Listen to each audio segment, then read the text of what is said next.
niseme nini Bwana, niseme nini Bwana, niseme nini Bwana, bali ninakushukuru. Niseme nini Bwana, niseme nini Bwana. Nimshukuru Mungu kwa nafasi hii ambayo amenipatia kwa siku ya leo, kwamba niweze kusimama mbele yako kukuhudumia, lakini pia kusimama kwenye madhabahu hii takatifu ambayo Yesu ameisimamisha kwa gharama ya damu yake, kwa gharama ya watumishi wake.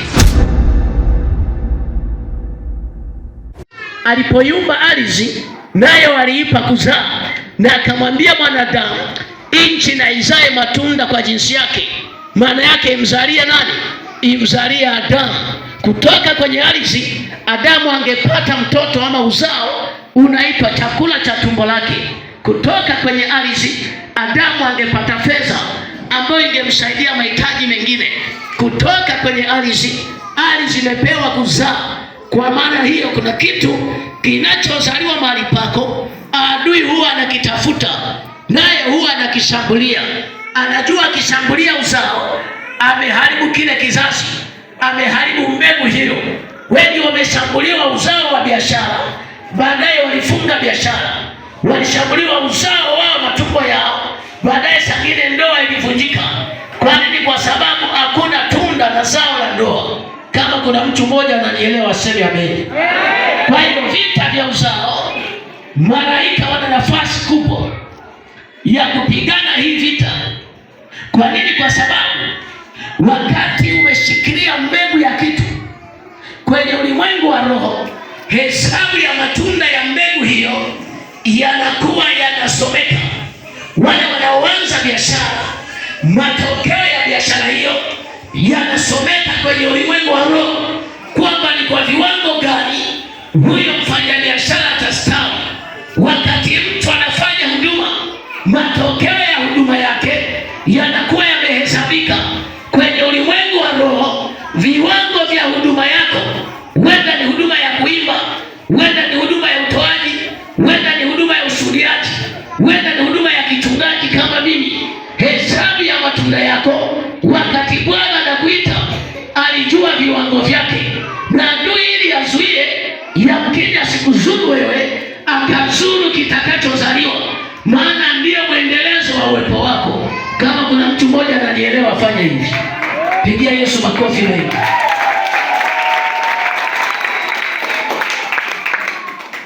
Malaika hawa ni roho ambapo wakati Mungu anaumba dunia na vyote unavyoviona kwenye kuumba kwake, kuna sehemu anasema aliumba na jeshi. Maana yeye jina lake ni Bwana wa majeshi. Alipoumba jeshi, lilipokamilika jeshi, moja ya askari wa jeshi ni pamoja na malaika. Yeye alipowaumba, ndani yao ulikuwemo utimilifu. Tukisoma Biblia inatuambia kwenye kitabu cha Ufunuo ile sura ya 12, nimesema unaweza ukasoma huo mstari wa 4 na saa nyingine usome kwa mtiririko ili tupate picha ya hiki linamaanisha kusema. Kitabu cha Ufunuo unaweza kusoma kama umefika, anzia tu mstari wa 4.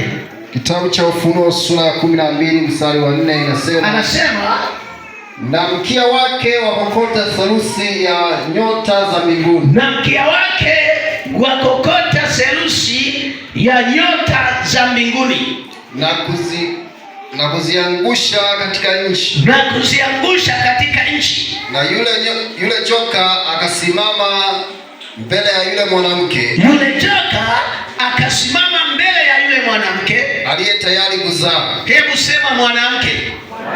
Sema mwanamke. Sema mwanamke. Biblia inaposema ama Mungu anaposema kwa kutumia lugha ya picha, anakuwa anamaanisha uelewe. anamaanisha tuelewe. Wakati anasemea mwanamke, tafasiri ya kwanza anasemea kwa habari ya juu yetu sisi wenye mwili, maana vita vyetu sisi si juu ya damu na nyama. Ukiona mtaji unaharibika, hiyo vita sio ya kimwili. Ukiona unarudi nyuma kiroho, hiyo vita sio ya mwili, iko rohoni. Kuna majeshi ya pepo wabaya walioko kwenye ulimwengu wa roho, na kazi yao ni kuzuia mtu asiinuke. Mimi nasema uinuke kwa jina la Yesu. Nasema uinuke kwa jina la Yesu. Malaika hawa walipoasi, moja ya tatu walitupwa pamoja na yule joka kiongozi wao. Walipotupwa, walitupwa huku duniani, na Biblia inasema ole wa nchi na bahari, maana mtesi wenu, mshitaki wenu ametupwa huko. Endelea kusoma. Nasema, sikiliza vizuri.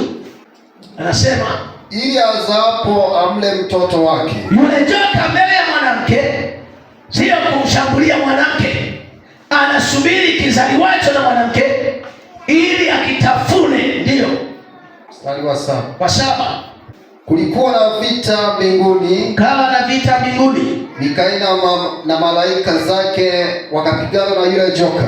Vita si vyetu, ni vya Bwana. Tuseme amina. Amen. Vita si vyetu, ni vya Bwana. Anayeweza kutupigania kwa ushindi mkubwa ni Mungu mwenyewe. Nani anawatumia kupigana? Moja ni malaika zake. Wakati vita imetokea, Mungu alikaa kimya. Malaika zake walipigana na nani? Na malaika walioasi, wakiongozwa na joka ambaye aliitwa ni malaika naye. Walipopigana, Biblia inasema mahali pao hapakuonekana, wakapigwa na kutupwa mbali na mbingu za Bwana. Kwa tunaanza kuona vita ya kwanza na ushindi mkubwa umetokea kwa sababu kuna malaika wamepigana na pepo na roho wachafu ambao nao kabla walikuwa ni malaika, lakini leo ni waasi, wakapigwa na mahali pao hapa kuonekana tena. Soma mstari wa 17 ya katikati, tutaisoma na wewe. 17. Joka akamkasirikia yule mwanamke. Joka akamkasirikia yule mwanamke, akaenda zake afanye vita juu ya wazao wake. Akaenda zake afanye vita juu ya wazao wake waliosalia. Waliosalia, sema waliosalia. Sema waliosalia. Kama Mungu anasema kuna uzao wa mwanamke uliosalia, maana yake kuna uzao umeshambuliwa. Tunaelewana? Kama kuna kitu kimebaki, maana yake kuna kitu kimeondoka. Hatuwezi kupata hesabu ya baki kama hakuna kitu hakijatoka, si ndio? Wasomi hivyo. Akafanya vita na uzao wa mwanamke uliosalia. Uzao mwingine uko wapi? Maana yake adui anapopiga uzao, kuna uzao mwingine unashambuliwa, kuna uzao mwingine unaharibiwa. Ndio maana wanasema mtaji wangu umepungua. Wanasema nilizaa watatu, wawili wametangulia mbele ya haki. Sijamaanisha hatuwezi kufa, lakini kuna vifo vingine vya kutengenezwa, kwamba adui anapiga uzao, anajua huyu akisimama atakuwa imara, huyu akisimama atakuwa nguzo. Kuna uzao unapigwa. Ndio maana kuna wakati tunaanza kama washirika waongofu, tulikuwa 5 kwenye lile darasa, tumesimama 2, wengine wameenda wapi? Kuzimu inawashambulia, wanapigwa, wanaacha wokovu. Wakati unaokoka unaelewa, ulipookoka mlikuwa 2 na saa ingine mwenzako hayupo leo, ameenda wapi? Vita vipo, adui anafanya vita, anashambulia uzao, na uzao ulioshambuliwa, ili uweze kupata nguvu na kuimarika na kushinda, unatakiwa kumpa nafasi nafasi Mungu Roho Mtakatifu kupa nafasi majeshi ya Bwana yanayoitwa malaika zake. Kama unanielewa sema amen. Akamkasirikia, akafanya vita na zuri kupata watoto wenye heshima watakaolifaa kanisa, taifa na familia na jamii. Anapiga hatua za wale wanandoa. Kama kuna biashara ya mtu italisaidia kanisa, tasaidia nyumba yake, tasaidia taifa, anachokifanya adui anapiga hatua za ile biashara. Kama kuna utumishi wa mtu ambao utakuwa baraka kwa kanisa, baraka kwa jamii, baraka kwa taifa, anachokifanya adui anapiga hatua za hiyo huduma. Ndio maana Mungu anasema kwa neno lake hivi, anauangalia mwisho kuliko nini? Maana kuna watu wanaweza kuanza vizuri, hatua zikapigwa njiani, wakamaliza vibaya. Wakati wanaanza vizuri, wanatakiwa watembee vizuri, wamalize vizuri. Unaanza ndoa, anza vizuri, safiri safari ya ndoa vizuri, maliza safari vizuri. Wakati unaanza huduma, anza huduma vizuri, safiri na utumishi wa vizuri, maliza mwendo wa huduma vizuri. Wakati unaanza biashara, anza biashara vizuri, tembea vizuri kwenye kustawi kwa biashara hiyo. Na wakati unaondoka, historia ya biashara yako isome vizuri. Adui anachokifanya, anainua majeshi yake rohoni, anapiga hatua za mtu. Wengine ni hatua za elimu, walianza vizuri la kwanza, la pili wakaenda vizuri, la tatu wakaharibiwa njia zao, la saba hawakufaulu. Wengine kidato cha kwanza walianza vizuri, wakatembea vizuri kidato cha pili, wakati wanaendelea cha tatu, hatua za kuendea cha nne zilipopigwa walifeli. Wengine walienda chuo, wengine waliomba kazi, wengine hatua zao zilipigiwa, wanakaribia ofisini kutafuta ajira zao. Nasema juu ya vita vya uzao, nani anaweza kuvipigana? Juhudi yako ni sehemu, lakini wako malaika na Roho Mtakatifu anaweza kupigana vita hii na akaleta ushindi kwa mtu. Wakati aliyengoja hapo kumeza hicho alichokupanga kumeza, malaika wakitokea, wao wanamtapisha, Roho Mtakatifu anamzuia. Kama kuna mtu ananielewa aseme amen. Akaambiwa uzao wako joka, utapiga hatua za mwanamke. Nikisema mwanamke unibebe kwa sura hizo, nimesema mwanamke, ninaongea chenye kuzaa. Unanielewa? Haleluya, haleluya.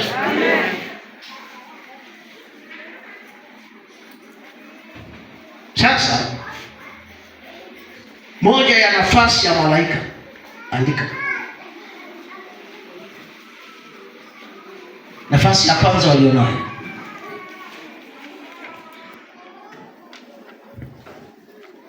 Na Roho Mtakatifu wana nafasi ya kuachilia nguvu itakayotutoa kwa kasi kutoka kwenye mikono ya adui. Wanayo nguvu, Roho Mtakatifu anayo nguvu, malaika wanayo nguvu pia, wanapofanya kazi pamoja na Roho wa Mungu ya kumwinua mtu kwa nguvu za rohoni, kumtoa kwa kasi katika mazingira aidha magumu ama ya vita anayopitia. Bwana Yesu asifiwe. Kwa wale wanaotafuta maisha kwa uganga na ushirikina, wanaelewa wanachopewa kule kwa macho ya damu na nyama. Unaweza ukaona ni dawa, lakini nyuma yake kuna pepo. Unanielewa? Ambapo sisi kwetu tungesema malaika wa nuru ambaye anapokea huduma ya Roho Mtakatifu, kwamba anafanya vitu kwa viwango vya juu, lakini kwa nguvu ya mwonekano wa macho ya damu na nyama ni nguvu ya kawaida sana kwa macho ya damu na nyama. Rohoni anakuwa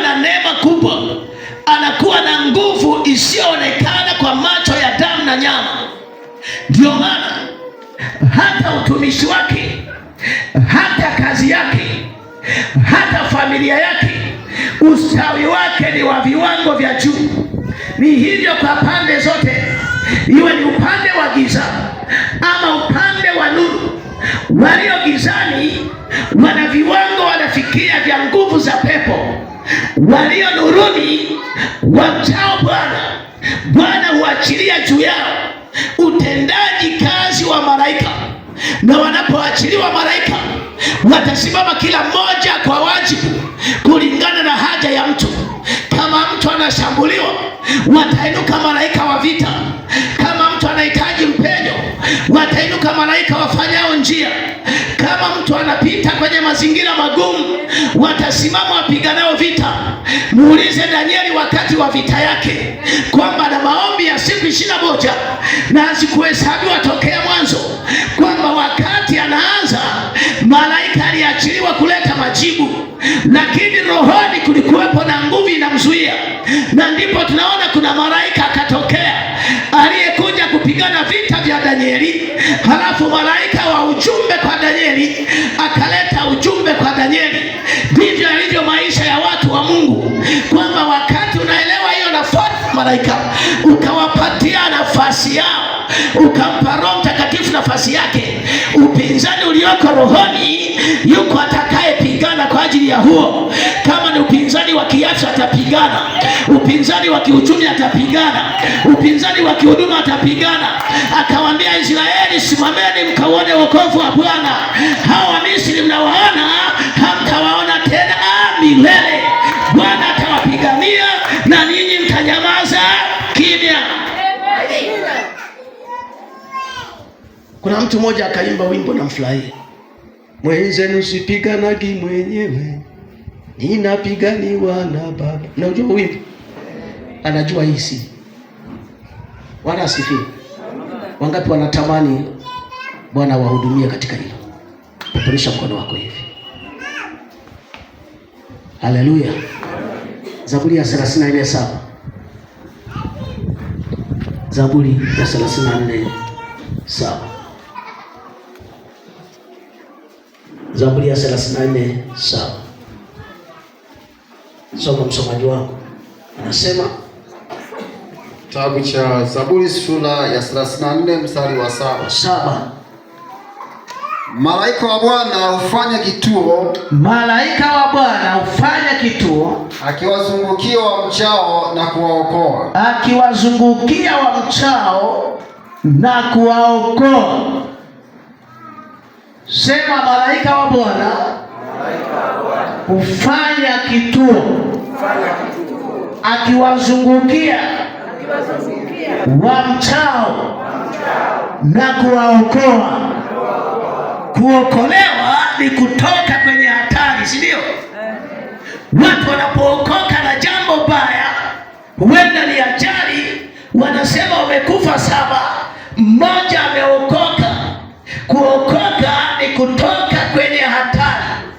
Ziko hatari nyingi, nami nasemea juu ya hatari ya uzao wa mtu, ambao ni uzao wa kazi yake, ambao ni uzao wa utumishi wake, ambao ni uzao wa ndoa yake, ambao ni uzao wa kazi yake, kwamba uzao wa mtu unashambuliwa, umezungukwa na hatari.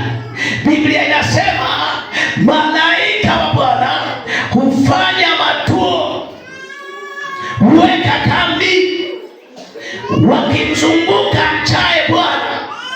Kwa kama unataka kuona huduma ya malaika, moja ya mbinu ya kufanya, jitahidi kumcha nani? Bwana. Kinatupa raha, si ndio?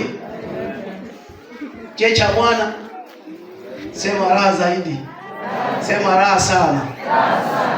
Sasa ili tuone uzuri wa Bwana, tunatakiwa kuketi mahali pake pa siri. Maana yake makusudio yetu ya kubali kumtafuta Mungu. Kuna mtu ananielewa? Biblia inasema nawapenda wanipendao, na wale wanitafutao kwa bidii wataniona. Wanakutafuta uso wa Mungu, wasiokaa kimya mbele za Bwana, wenye kumkumbusha Mungu, wanajitengenezea mazingira mazuri ya kupata huduma ya Mungu kupitia malaika zake na roho wake. Umenielewa? Tunaona tuko ibadani hivi, wakati tunaendelea kujifunza, kuna ambaye umepata neema ya kuwa makini kusikia, kuna kitu kinaendelea kwenye maisha yako kipya. Wakati tunaendelea na kuomba, sangine yule anayejibidisha kuomba na kuomba na kuomba, kuna kitu ndani yake kinaingia kipya. Kwa nini? Kwa sababu anapelekea mahali pa asili pa Bwana mwenye enzi, ambaye uvuli wake kwetu ni salama. Kama uvuli wa hili jengo umetupa usalama, uvuli na mbawa za Bwana ni salama sana. Pe Yesu makofi mengi. Soma tena hiyo zangu, endelea.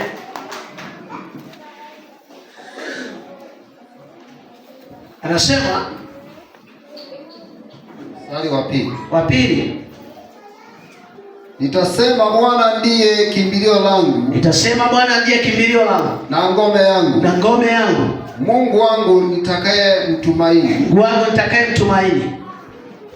Mstari wa 3, ndio, maana yeye atakuokoa na mtego wa mwindaji, yeye atakuokoa na mtego wa mwindaji, na katika tauni iharibuyo, na katika tauni inayoharibu. Endelea. Mstari wa 4, kwa manyoya yake atakufunika, kwa manyoya yake atakufunika, chini ya mbawa zake atapata chini ya mbawa zake atapata kimbilio, atapata kimbilio. Uaminifu wake ni shiatu hapo. Kwa manyoya yake atakufunika, chini ya mbawa zake atapata kimbilio. Naweza kukaa. Sema mbawa za Bwana.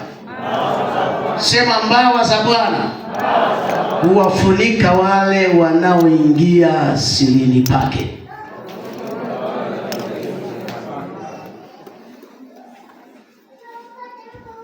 Ukisoma Biblia utaona baadhi ya watu ambao mbawa za Bwana ziliwafunika. Haleluya, haleluya. Na hazikuwafunika bila kusababishwa, pamoja na kwamba walijikuta wako katikati ya vita, lakini kwa sababu palitokea kisababisho cha mbawa za Bwana kuwafunika, walifunikwa na mbawa za Bwana, na wakasimama wanasema, huu nao ni muujiza. Mtu wa kwanza anaitwa Petro. Matendo ya Mitume sura ya 12. Matendo ya Mitume sura ya 12 mstari wa kwanza mpaka wa 11. Sikiliza vizuri sana. Wakati Yesu ameacha kanisa, amewazaa wanafunzi 12, mmoja akapotea na wengine waliomfuata kwa ukaribu wakiwepo. Misheni ya huduma inaendelea. Shetani alianza kutafuta uzao wa Yesu Kristo, akamkamata Petro, akatupwa gerezani. Kuna mtu amefika asome kitabu cha Matendo ya Mitume sura ya 12 mstari wa kwanza. Anasema, panapo majira yale yale Herode mfalme akanyosha mikono yake. Herode mfalme akanyosha mikono yake kuwatenda mabaya baadhi ya watu wa kanisa. Kuwatenda mabaya baadhi ya watu wa kanisa. Naomba tuelewane vizuri hapa. Sema majira yale yale. Kumbe kulikuwa na kautaratibu, si ndio? Kwamba muda ukifika kuna jambo, kama ni watu kufa, kama ni biashara kufilisika, kama ni farakano kwenye ndoa kufarakana. Majira yale yalipofika, Herode aliyekuwa anatenda hayo akainuka tena atende mabaya. Wakati ameinuka kutenda mabaya, Biblia inasema akawatenda baadhi. Kuna wengine walikuwa hawampi shida. Baadhi, kama ni kwenye familia, baadhi, kama ni kanisani, baadhi, kama ni kazini, baadhi, kama ni kwa wafanyabiashara, baadhi ya wafanyabiashara akainuka kuwatenda mabaya, na ndipo alipoona inapendeza akamkamata Petro. Biblia inasema akamtupa gerezani. Petro ni wa muhimu kwa kanisa, ni uzao wa muhimu kwa Yesu. Ameacha, amemwambia lisha kundi langu, chunga kondoo zangu. Leo amekamatwa, anatiwa gerezani. Maana yake uzao, mwendelezo wa mbegu ya uzao wa Yesu umeanza kushambuliwa. Ashukuriwe Mungu, kuna watu walikuwa na akili. Biblia inasema kanisa likamwomba nani? Bwana. Kwa juhudi, ukisoma hapo utaelewa hivyo. Wakati linaomba kwa bidii, Biblia inasema Petro akiwa amelala, amechoka kwenye chumba cha ndani, amefungwa huko, huenda na ngoja kuuawa. Biblia inasema malaika akatokea kwenye lile gereza, akafungua mlango wa kwanza, akapita mlango wa pili, akamkuta Petro alipo. Ni kama Petro anaota. Nimekwambia wakati malaika na Roho Mtakatifu wanapata nafasi, kuna nguvu isiyo ya kawaida inamchomoa mtu kwa kasi kutoka mahali pagumu alipofikia. Sijajua kama una pagumu umefika, lakini wale ambao tumepita na kufika mahali pagumu, Bwana kuna wakati anafanya jambo usielewe limetoka wapi, usielewe limetendekaje. Kwa nini? Kwa sababu kuna nguvu isiyo ya kawaida inakuwepo rohoni na inatenda kazi na mtu mwenye kufuatilia kile Mungu anasema, na uwe wewe kwa jina la Yesu. Kanisa wakati linaingia sirini pa Bwana, linamtafuta Mungu kwa juhudi. Biblia inasema malaika akaenda kule gerezani, akamkuta Petro amechoka, akamshika mkono, akamwinua. Ni kama yuko kwenye maono, kwenye ndoto. Soma hiyo habari imalize. Lakini ndio muujiza wa Petro kutoka gerezani. Hata wale aliowatokea hawakuamini kama ni yeye, maana walipomwona walikuwa na historia kwamba akikamatwa kutendwa mabaya.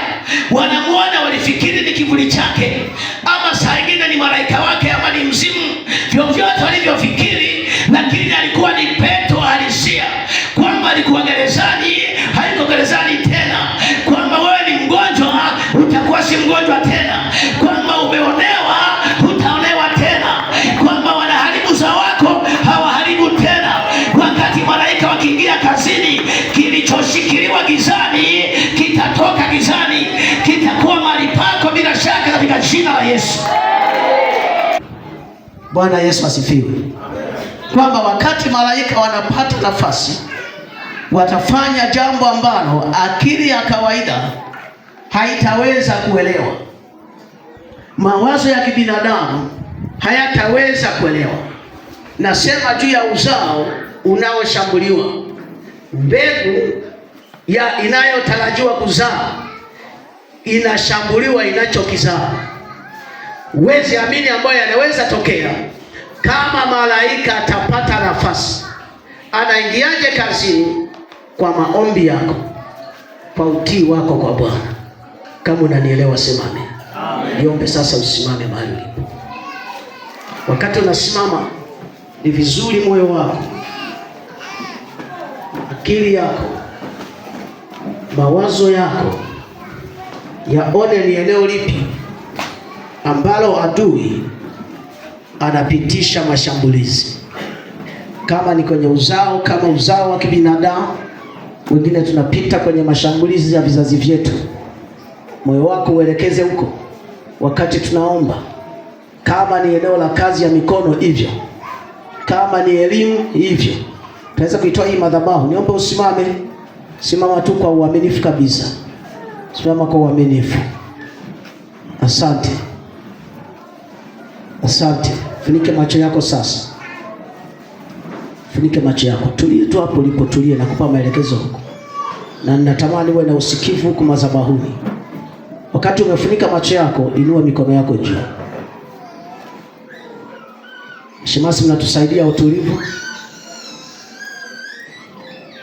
Asante. Biblia inasema uzao wa mwanamke utaponda nyoka kichwa. Unalo neno la ahadi mchana wa leo kwamba kama iko nguvu yoyote ya siri, iwe ni nguvu ya mizimu, roho chafu zinazoshambulia eneo fulani la maisha yako, unalo neno la amri kwenye kinywa chako mchana wa leo. Biblia inasema wakati Petro akiwa gerezani, kanisa alikunyamaza, kanisa liliomba. Wewe usinyamaze mchana huu. Wakati tunalitia jina la Bwana, omba. Lakini pia ni vizuri kumtambulisha Roho Mtakatifu kwamba ili eneo linapita pagumu. Kwenye kazi ya mikono kwa mfano, linapita pagumu. Eneo la huduma linapita pagumu. Eneo la afya, kila moja kwa namna yake, linapita pagumu. Wakati unafuliza kuliita jina la Bwana, Bwana atakuwa kazini. Malaika zake watapita kwenye hii hema. Roho Mtakatifu atapita kwenye hii hema. Wengine wamefungwa maisha yao, yamkini njia panda, atapita Roho Mtakatifu. Atapita Bwana na nguvu zake, atapita na majeshi yake. Wengine wameshikiliwa afya zao, ninapongea hivi watapita. Wakati unaomba watapita kuhudumia.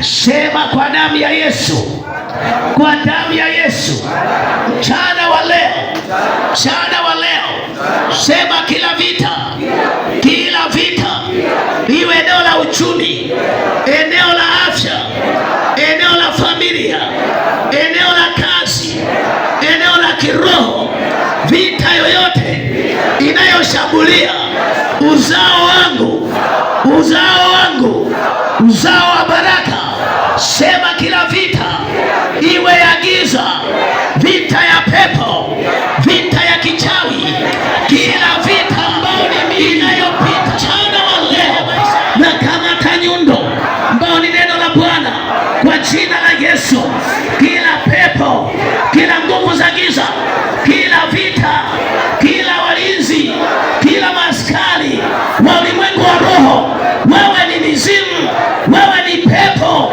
wewe ni uchawi, kila aina ya nguvu, sema kwa damu ya Yesu, napiga mchana wa leo. Anza kupiga mchana wa leo.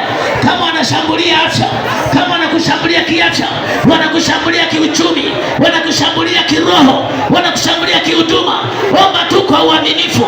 Kanisa wakati linaomba Mungu, Biblia inasema Petro alikuwepo gerezani, kanisa likamwomba Mungu kwa bidii, ndipo akatokea malaika. Wakati unaomba, malaika wako kazini, wanapita mchana wa leo kwenye gereza mahali umefungwa. Baraka yako imefungwa, afya yako imefungwa, kazi yako imefungwa. Ni muda wako wa kuomba. Achilia maombi yako kwa damu ya mwana kondoo. Kila nguvu inayokuzuia, kila nguvu inayokushikilia, inampeleka moto. Malaika miali ya moto, malaika wa miali ya moto, Roho Mtakatifu liye moto, ninaiachilia nguvu yako kila mahali pa vita. Vita ya huyo mtu, vita ya afya yake, vita ya kazi yake, vita ya hatua zake, naachilia damu ya Yesu na moto wa Roho Mtakatifu. Endelea kuomba na muda wa maombi, ninapeleka moto kwa damu ya mwana kondoo. Malaika miali ya moto, anza kupita, anza kupita kila mahali pa matamko, matamko ya huyo mtu aliyefungwa kiafya, aliyefungwa kiafya, aliyefungwa kiuchumi, aliyefungwa kiroho, ninamimina moto. Malaika miali ya moto, omba, usinyamaze, usikae kimya, omba. Kila vita yako itambulishe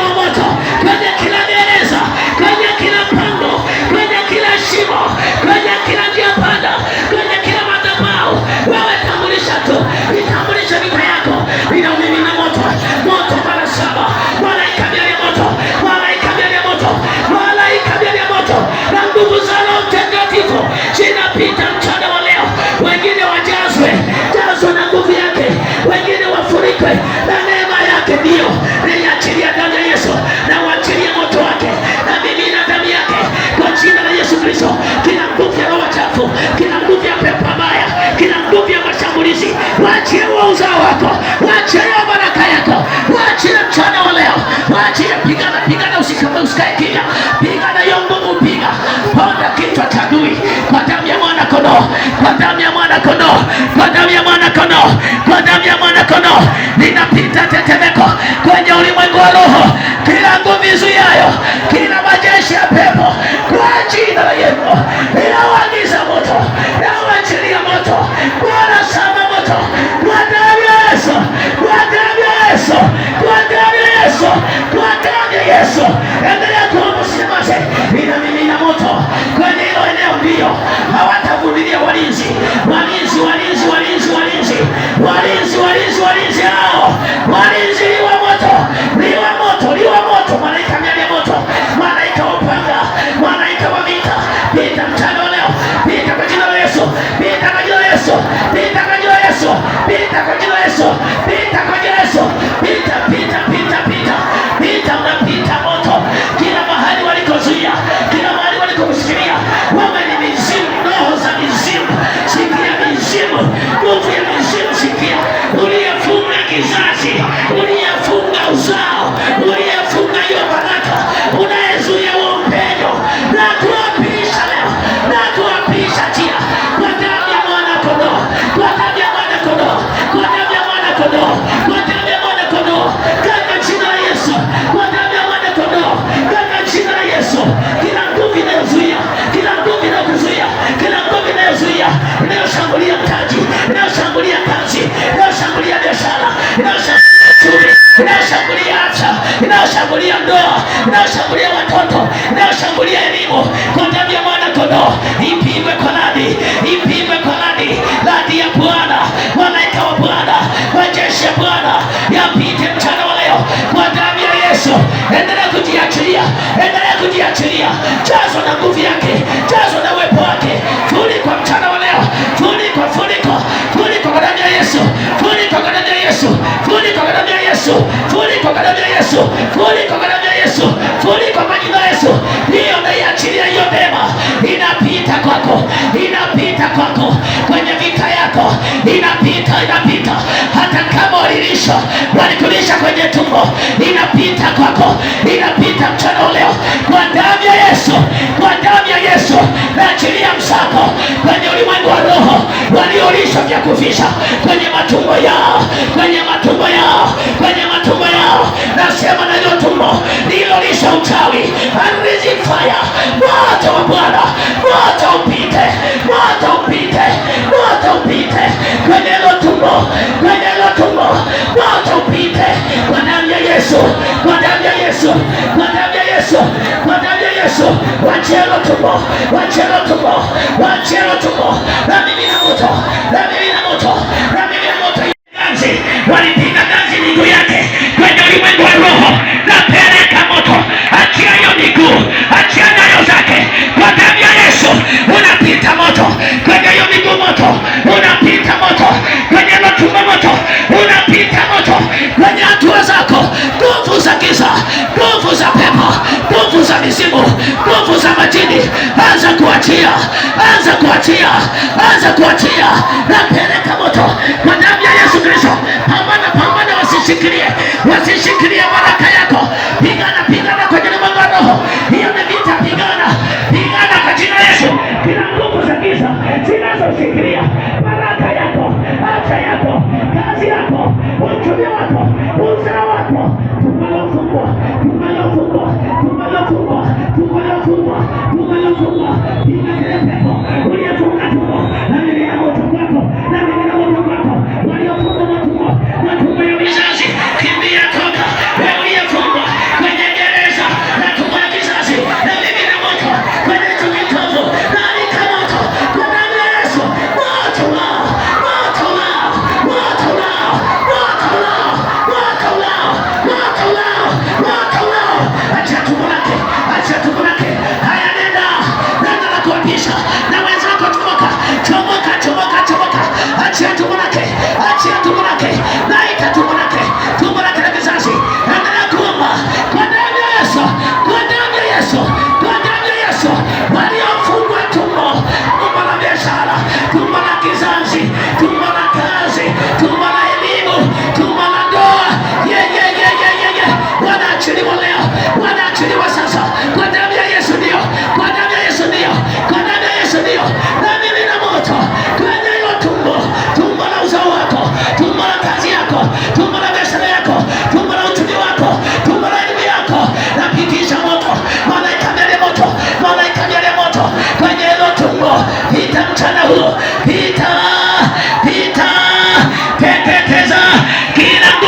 upite, moto upite, moto upite, moto upite, moto upite. Operesheni, tumbo lilofungwa, tumbo la biashara, tumbo la kazi, tumbo la kizazi, tumbo la elimu, tumbo la huduma, tumbo la biashara, moto upita, moto upita, moto upita. Jana wa leo naagiza moto kwa damu ya Yesu. Wenye uchawi wa kulisha, wenye uchawi wa kulisha, mimina moto, na watilia moto kwenye hicho kitovu. Kila tumbo lina kitovu, kila tumbo lina kitovu, na kamata kitovu kilichofungwa, mimina moto. Wewe pepo uliyeshika kitovu cha tumbo la kazi ya huyo mtu, kitovu cha tumbo la uzao huyo mtu, kitovu cha tumbo la biashara huyo mtu, wewe uliyeshikilia, anza kuachia na umimina moto, na uachilie moto kwa damu ya Yesu, kwa damu ya Yesu, kwa damu ya Yesu, kwa damu ya Yesu, katika jina la Yesu.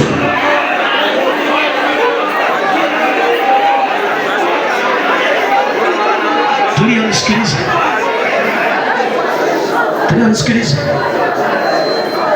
unapata shida wakati unaomba, unahangaika, sangine kwenye miguu, tumboni, unaweza kusogea huko. Wengine unanisikiliza, inua mikono yako mahali ulipo. Kama unasikia unahangaika, tunaomba, unapata shida, sogea huko, sikae huko katikati.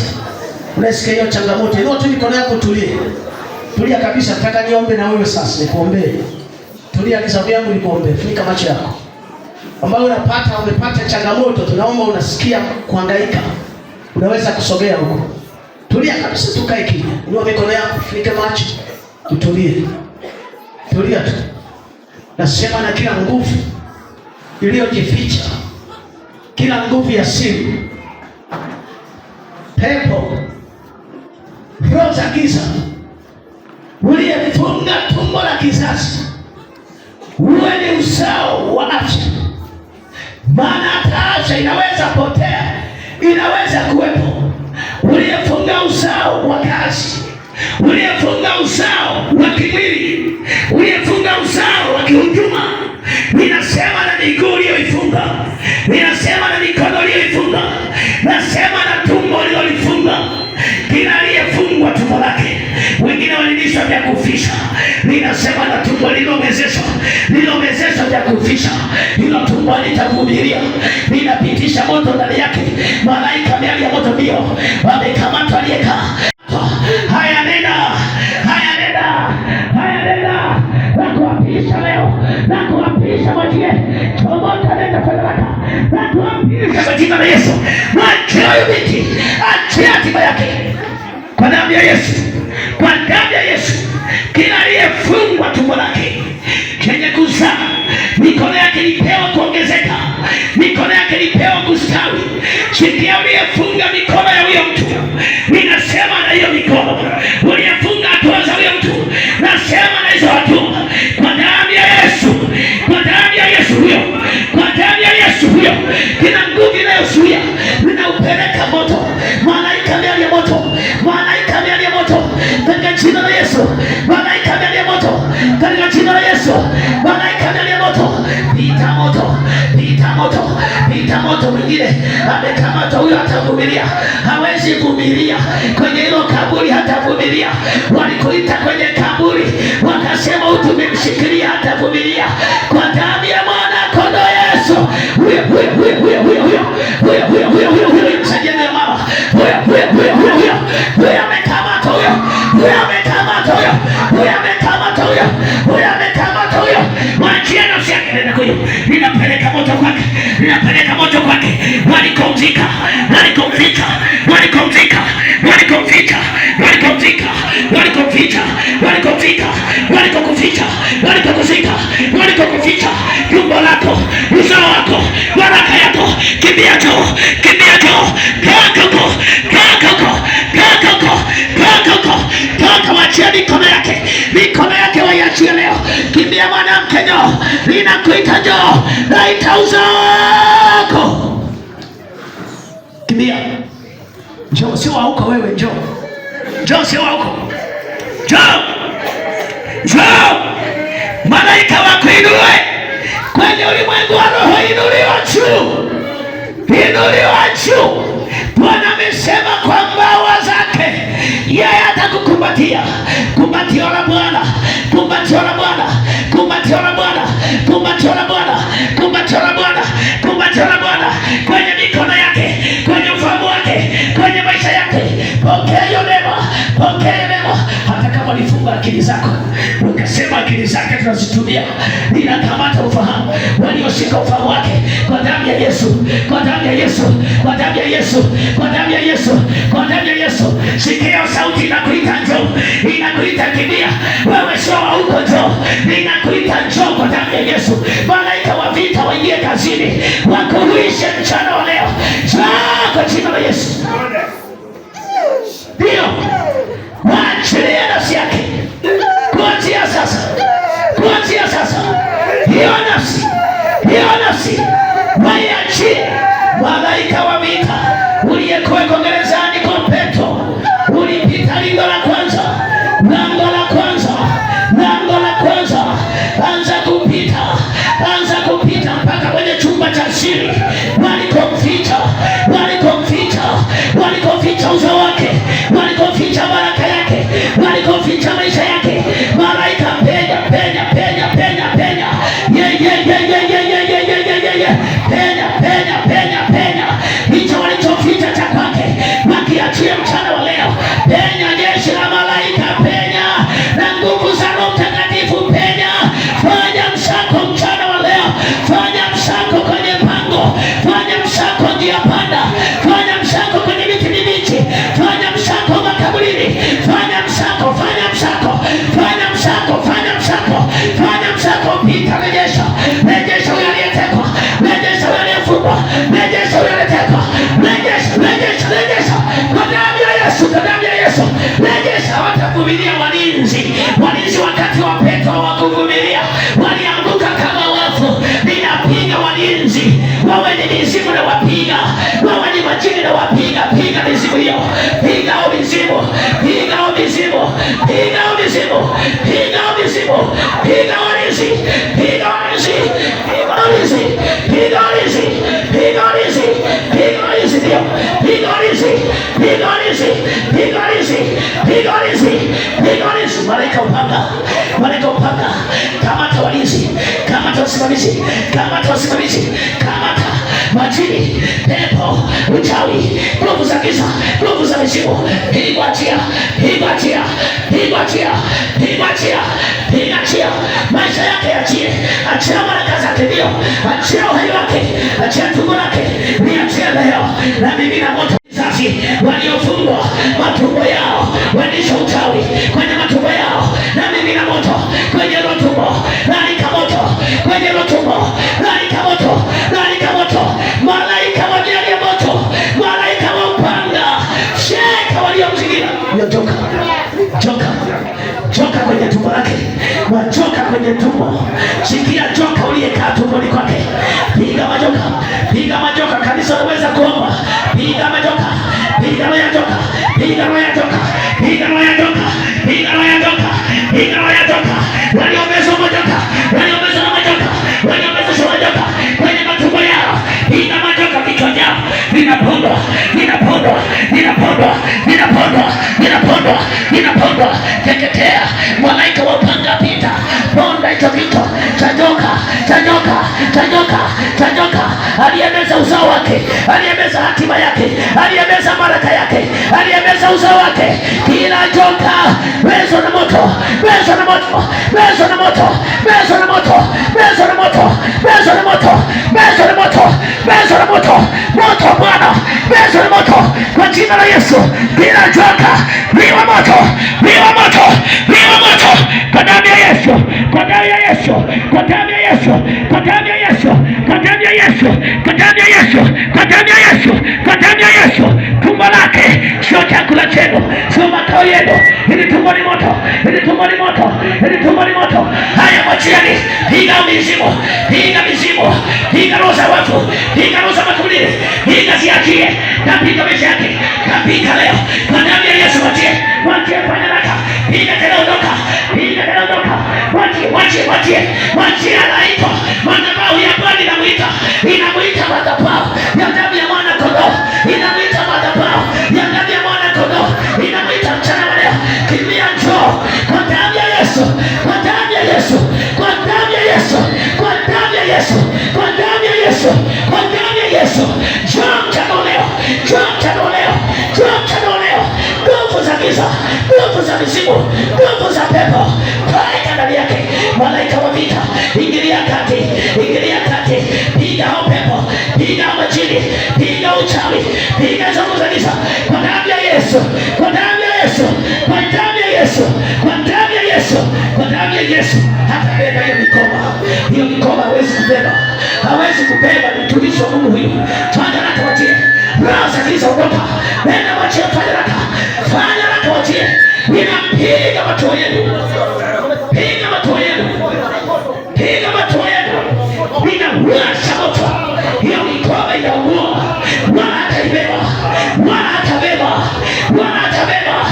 Arisi fire, arisi fire, naingiza moto, pita malaika moto, pita teketeza nguvu za giza, nguvu za pepo, nguvu za giza, nguvu za pepo. Haya, nenda, wachie, achieni mtoto, anatakiwa kusoma shule, mwachie. Namwita madhabahu ya mwana kondoo, namwita, fanya haraka, wachie, toka ndani yake.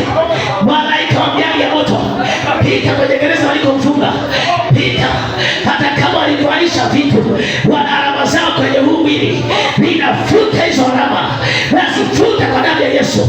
Ninafuta hiyo mihuri, mihuri waliomgonga, mihuri waliomgonga, mihuri waliomgonga, chapa za giza, nazifuta mchana wa leo kwa damu ya Yesu, kwa damu ya Yesu, kwa damu ya Yesu, kwa damu ya Yesu, kwa damu ya Yesu, kwa damu ya Yesu. Walinzi, pepo, giza, mchawi, uganga, mizimu, tafunwa moto, tafunwa na moto, tafunwa na moto, tafunwa na moto. Mwachieni, sio wa kwenu huyu, achia maisha yake. Kuna vita mahali penu, pafutiliwe mbali kwa jeshi la malaika, kwa jeshi la malaika, kwa jeshi la malaika, kwa jeshi la malaika, katika jina la Yesu, katika jina la Yesu, katika jina la Yesu, katika jina la Yesu, katika jina la Yesu. Naagiza moto katika jina la Yesu, malaika miali ya moto katika jina la Yesu, wapite mchana wa leo kwa damu ya mwana kondoo, kwa damu ya mwana kondoo, kwa damu ya mwana kondoo. Malaika wa vita, pigana vita vyake katika jina la Yesu. Hiyo vita ya uzao wake kaipigane mchana wa leo katika jina la Yesu. Kila vita ya uzao juu ya maisha yake, Bwana upigane mchana wa leo katika jina la Yesu. Bwana Nazareti hai, neema yako ifunike katika jina la Yesu. Weka mkono wako kwenye tumbo hapa, nikiisha kuomba. Hivyo hivyo kiume kama. Weka mkono wako pembeni. Tumbo hilo liwe ni ishara, ishara ya kila kinachoshambuliwa kwako. Na yaamuru kila nguvu inayoshikilia uzao wa afya, maana afya inaweza potea, inaweza zaliwa tena. Ninapanda afya njema katika tumbo ya nguvu ya moto wa Mtakatifu, ipite kwenye ardhi, ipite kwenye hilo tumbo, ipite kwenye hatua, ipite kwenye mikono katika jina la Yesu. Neema yako imfunike kuanzia sasa kwa damu ya Yesu Kristo. Shangilia Bwana.